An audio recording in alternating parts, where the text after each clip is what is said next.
This time around, I want to talk about what is probably my most asked question across social media regarding the Mazda2. Turbocharging. HiroshimaSpirit!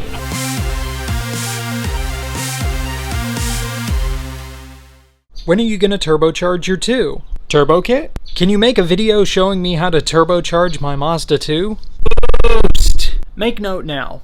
My Mazda2 isn't going to be turbocharged, supercharged, or anything like that anytime soon, and neither will yours more than likely, and here's why. There is zero aftermarket for this car beyond what can be bolted on. Intakes, exhausts, headers, tunes. Well, you can't really bolt on a tune, but still, you get the idea. There isn't a turbo kit out there for this car, so there are a couple of things that you need to take into account when considering, oh, I want to turbocharge my Mazda2. First of all, being that there is no off-the-shelf kit and almost no aftermarket support for this car, it's going to take a lot of time and custom work and money, a lot more money than you'd probably think, to work on forced induction for this car, be it turbocharging, supercharging, or otherwise. It is entirely possible to apply forced induction to one of these cars. Many people have, but once you get everything together, you then have to make it work in a package that was arguably designed to not house any of it. Then, once it's all together, you have to make this now complicated machine work reliably all the time. More than likely, there are going to be hiccups. Not to mention the sacrifices you'll have to make in drivability and comfort. And quick side note, if you decide to do something like supercharging, you gotta give up your air conditioning, and there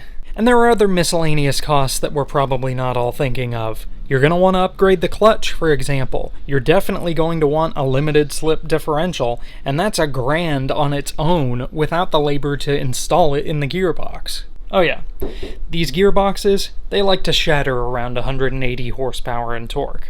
You see where I'm going with this? It's starting to sound like a very bad, very expensive idea. Mazda2 folks, we're not exactly flush with cash. For a lot of us, this is our only car, so you have to take all of that into account when thinking, wow, this is my daily driver, but I want to go fast. There are, I'd say, 3 main things you have to worry about.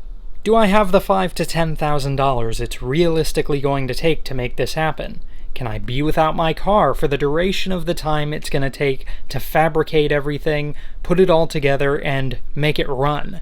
And can I be stranded by this car in a daily driver situation because it's now a very complicated machine compared to stock? There are probably even some miscellaneous things that I'm missing, but that's because I haven't done it, and I don't plan on it anytime soon. I'll probably do a header, a tune, and that'll probably be it for power adders for the foreseeable future, and I'll just enjoy the car as it is. I'm not trying to be a downer about it, I've just been arguably ruining cars long enough to know what's tolerable, intolerable, and just a plain bad idea.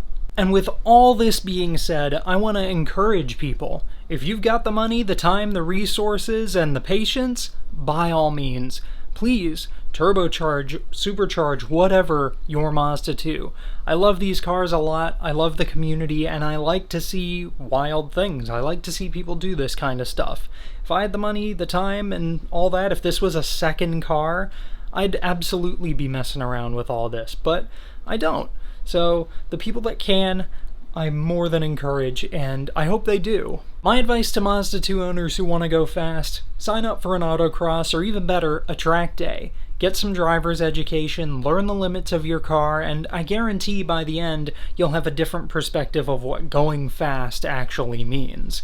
And then, if that's not enough for you, you can always buy a Fiesta ST. This is just one person's opinion. I'm sure someone's going to disagree with me and thumb this down, but like I said at the beginning of the video, I get this question and I see it all the time, and I'm tired of typing it out. Now, I can simply copy and paste this. I hope this video clearly outlines my opinion, offers some perspective, and I hope you guys have enjoyed it. Thank you all so much for watching and subscribing, and I'll see you guys in the next one.